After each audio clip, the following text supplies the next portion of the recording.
தமிழின் முதல் கள ஆய்வு நூலும், தமிழின் 2வது தேசிய காப்பியமா சொல்லப்படுற திருத்தொண்டர் புராணம்னு சொல்லப்படக்கூடிய சேக்கிழார் இயற்றிய பெரிய புராணத்த பத்தி பார்ப்போம்.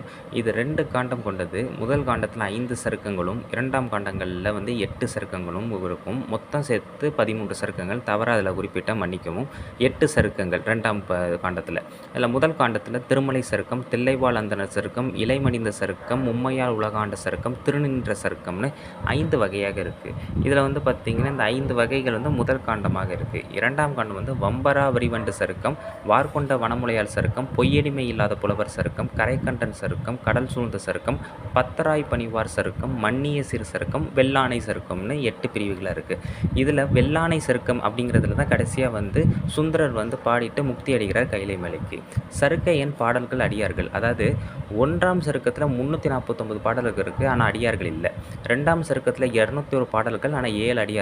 3ல் 422 பாடல்கள், 7 அடியார்கள். இப்படி எல்லாத்தையும் கூட்டினீங்க அப்படின்னா மொத்தத்தில் பெரிய புராணத்தில் இருக்கக்கூடிய பாடல்களோட எண்ணிக்கை 4286 பாடல்கள் இருக்குது. அதில் சம்பந்த பெருமானோட வரலாற்றை மட்டும் பார்த்தாலே ஏறக்குறைய 1256 பாடல்கள் இருக்குது. அதனால தான் பிள்ளை பாதி புராணம் பாதிங்கிற பழமொழியும் வந்தது.